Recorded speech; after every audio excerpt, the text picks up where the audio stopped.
Officials at Western Nebraska Regional Airport say business is slowly but surely picking up after things came to a screeching halt during the peak of the COVID-19 pandemic. KNEBTV News starts right now. From your trusted source for news in Western Nebraska and Eastern Wyoming, this is KNEBTV News. Presented by Platte Valley Companies, premier provider of financial services. Hello, I'm Ryan Murphy. This is KNEBTV News, powered by Platte Valley Companies. Thanks for joining me. In our top story, as coronavirus restrictions continue to be relaxed, boarding numbers for SkyWest Airlines are beginning a slow return at Western Nebraska Regional Airport. Airport manager Raul Aguayo told KNB News that while nowhere near the numbers they were seeing prior to the pandemic, the increased boardings are an indication that confidence may slowly be returning for air travel. Yeah, we went from like 55 people to like 100, and we're like 140 right now. We're anticipating 280 to 300 this month. Starting in July, SkyWest will add another flight. So we'll return to 2 flights a day, 1 on the weekends again. So I think it shows a lot of confidence in SkyWest that they believe our numbers are going to rebound, and quickly by moving so quickly on adding that second flight. And beginning on Monday, Aguayo says Roma Italian restaurant at the airport will be open to in-restaurant dining at full capacity. Well, a mixed bag for Panhandle communities as the State Revenue Department released details on the sales and use tax receipts for the month of April. In general, those receipts were flat to down double digits for a number of cities in the regions, and Scottsbluff no exception, seeing a drop of 5.8% compared to April of 2019. However, interim Scottsbluff City Manager Rick Kukan said that was a pleasant surprise compared to what had been anticipated.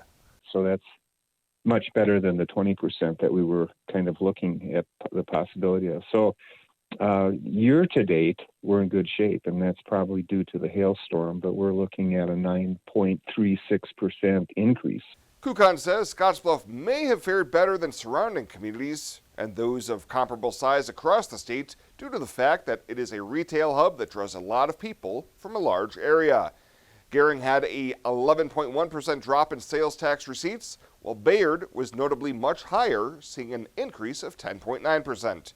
Almost universally, Panhandle communities saw a considerable drop in motor vehicle sales tax compared to last year as a component of the overall figure. Well, coming up after the break, some light rain to start our day. Is that something that will continue through the weekend? Bill Boyer's got your comprehensive forecast right after this on KNEB.TV News. Local lending. We're here for you from start to finish. Keeping money in our economy, supporting local jobs, giving back to our community, investing in entrepreneurship, making our quiet towns a destination. At Platte Valley Bank, we support local because we are local. Logos in Gering is the place to get all of your school spirit gear, personalized gifts, and promotional items for your business and employees, and banners for any special event. Logos is also the only place to stop for custom screen printing or embroidery. You can even design it yourself on their interactive website. Stop into Logos today. They'll design it, print it, and have it to you in no time. There's no job too big or small for Logos. That's Logos in Gering.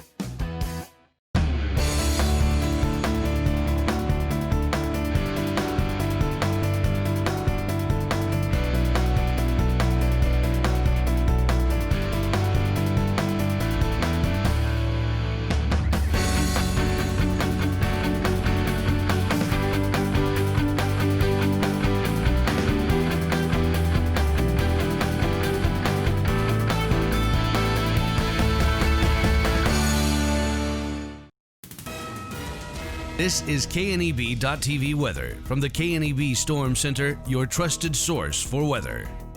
Rain's going to come to an end, and any of those showers should stop. Will clear out overnight and start a very pleasant weekend with skies clearing out by early tomorrow morning and sunshine returning to the region. Rain's going to end, as we mentioned early. Summer officially arrives tomorrow, and we're going to be dealing with a really nice weekend, a very nice Father's Day as well, and pretty much all of next week looks like it's going to be warm as well. Much cooler yesterday, only hit highs in the upper 70s. We were even cooler than that today across the region. Normal high about 83, and our record there at 104, we were well short of that. Nothing in the rain gauge. We are still well below normal, an inch and closing in on an inch and a quarter below normal for the month, and over 2 1/3 inches short for the year. Boy, the cooler temperatures have officially arrived all across the region today. Nobody out there in the 80s, everybody in the 70s or 60s right now. And so we have here across the region primarily mid and upper 60s to near 70 degrees. Certainly a cooler day than what we've been experiencing, and winds have been at the 15 to 20 mile an hour range throughout most of the day today, and those continue out of the southeast as well. We do have a few showers. Those are going to move on and out of the region here this evening. We're going to be left with clearing skies overnight. We'll call it partly cloudy. That'll what we'll finally settle into. And low temperatures are going to be very pleasant tonight, kind of chilly, in fact, upper 40s to near 50 degrees.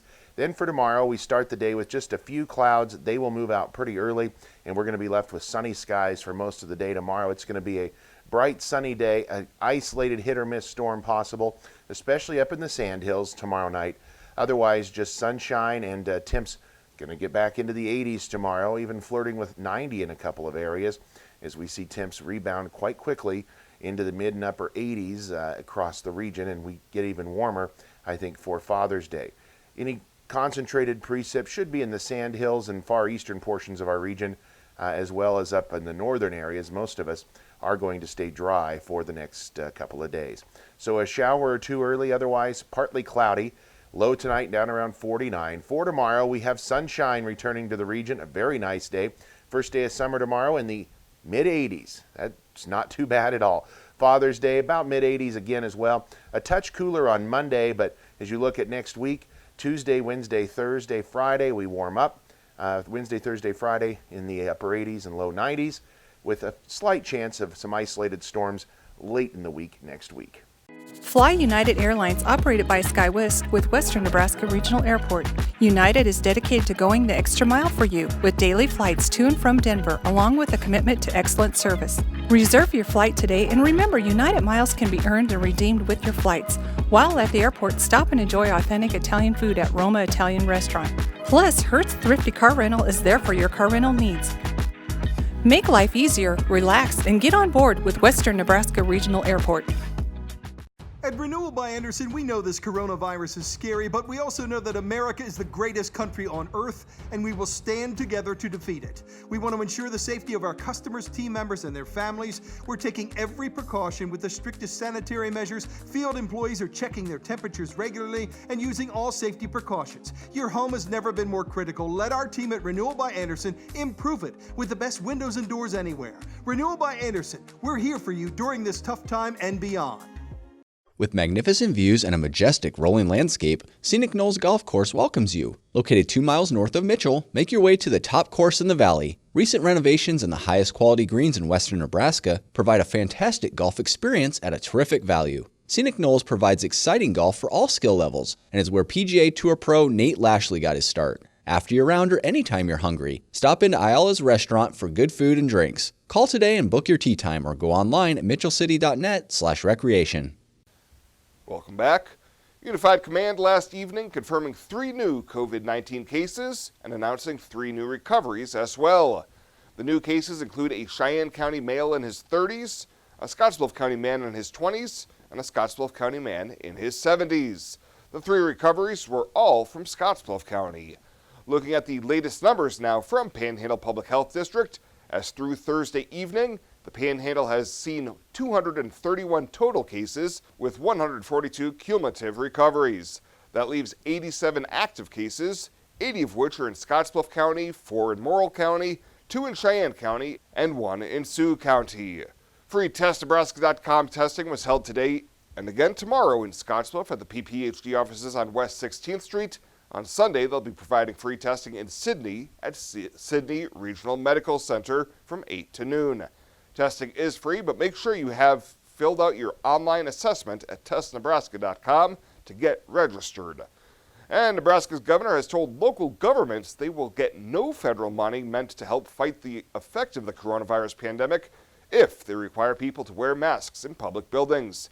The Omaha World Herald reports that the mandate from Governor Pete Ricketts seems at odds with his usual message encouraging people to wear masks to slow the spread of the virus. But his spokesman Taylor Gage says the governor does not believe that failure to wear a mask should be the basis for denying taxpayers services. Some $100 million has been allocated to Nebraska counties as part of the federal economic rescue law. Well, straight ahead, Alex and Rebel will be in with your Friday 5. We'll have that right after this on KNEB.TV News.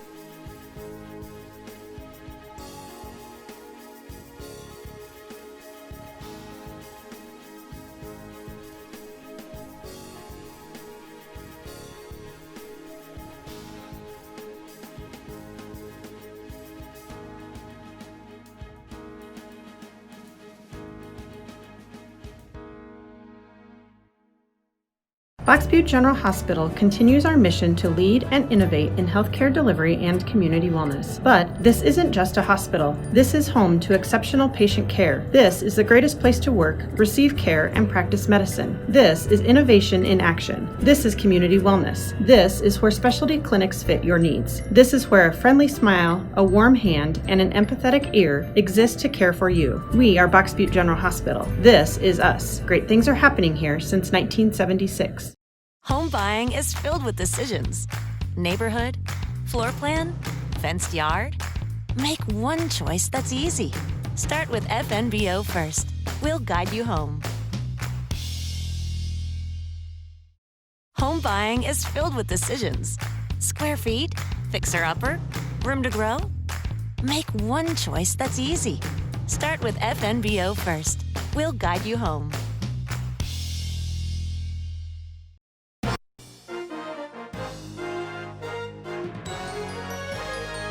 This is KNEB.TV Ag News from the FNBO Ag Desk. FNBO, the great big small bank. June is Dairy Month in Nebraska, and we have the scoop on the celebration. Welcome to Friday 5, which is presented by the Nebraska Corn Board. Kicking off the countdown at number 5, we know ice cream is supposed to be saved for dessert, but we had to break it out right away. So here's the scoop. One dairy cow supplies enough milk to make 2 gallons of ice cream every day. That's 730 gallons per year. And it takes 12 gallons of milk to create just 1 gallon of ice cream, and the average American will eat more than 23 pounds of ice cream per year. Number 4, dairy producers also work hard to supply milk. A cow produces a little over 6 gallons of milk daily and 350,000 glasses of milk in her lifetime.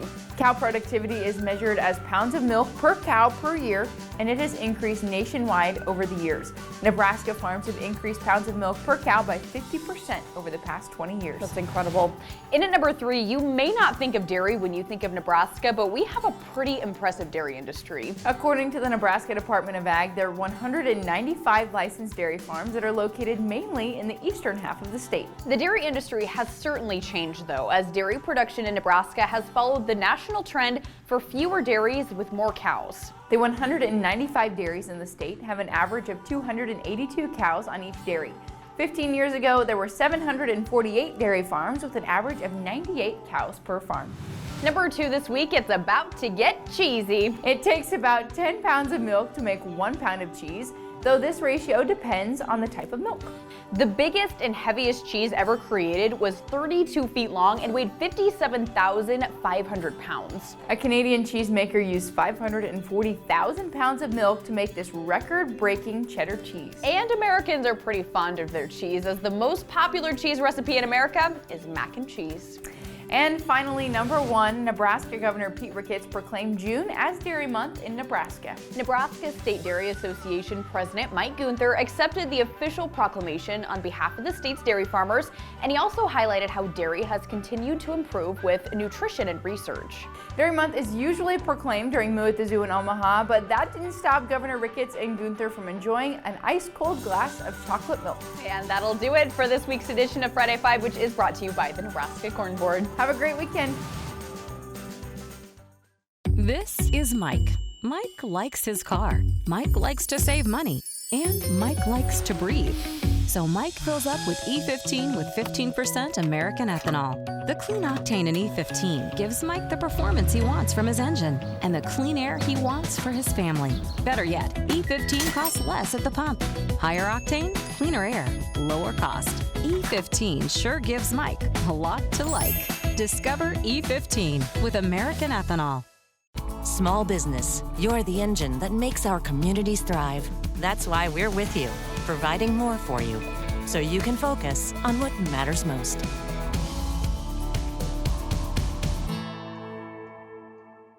Small business, you're the engine that makes our communities thrive. That's why we're with you, providing more for you, so you can earn more, save more, and do more.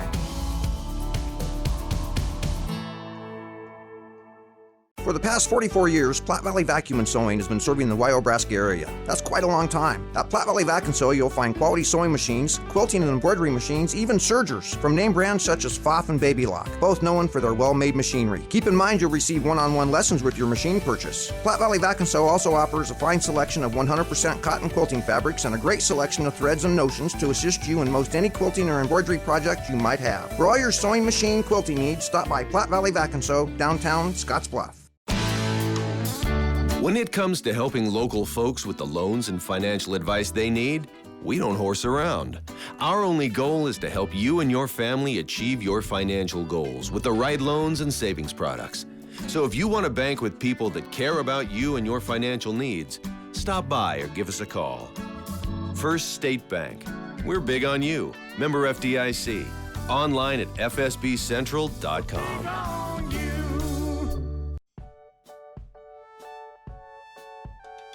Well, let's take a peek at what's happening on your weekend community calendar.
That's a look at today's community calendar, brought to you by First State Bank, honoring those who give back. Nominate your community champion at fsbcentral.com. Find out what convenient really means at the Western Travel Terminal. Start with our great selection of food and drinks, from for real milkshakes and fresh brewed coffee to snacks and hot food. Next, check out our beer and spirits with their everyday low prices. Finally, let us work for you with our full-service gas station and automatic truck and car wash. All this can be found at 822 South Beltline in Scottsbluff. Western Travel Terminal, your convenient shopping, restaurant, and full-service gas leader. At Platte Valley Bank, we want you to plan for tomorrow while you enjoy today. With our personalized trust and estate planning services, our trust services can help you do just that. When it comes to estate planning, you should seek professional help. And when you do, you should have confidence in the financial institution you choose to handle your trust. At Platte Valley Bank, we pride ourselves in keeping our trust operations local and serving our friends and neighbors. We offer a highly personalized, full line of personal trust and estate planning. Give us a call today and see how our trust services can help you. And finally tonight, now that the Old West Balloon Fest and U.S. National Hot Air Balloon Championships are a go for August, the search is on for volunteers to help coordinate the event. Balloon Fest Executive Director Colleen Johnson says upwards of 250 people are needed to help perform a variety of functions that would give you a closer and more unique vantage point of the flights. They can be on a scoring team. We train you how to do that. That's really fun because you get to be at the target and you get to see the balloons coming in and throwing their baggies, and then you measure. You don't have to have great measuring skills. There's lots of help. You can be on a crew with a balloonist and help them put their balloon together and chase them and take it down, which is really fun. We also need behind the scenes volunteers helping with pilot check-in or just lots of other administrative things. Volunteering also comes with a few perks, including the special barbecue involving the pilots. Sign-ups for volunteers and vendors, which are also needed, are available on the website, theoldwestballoonfest.com. Well, that does it for us this time. Thank you so much for tuning in. Stay safe out there, and we'll see you back here on Monday.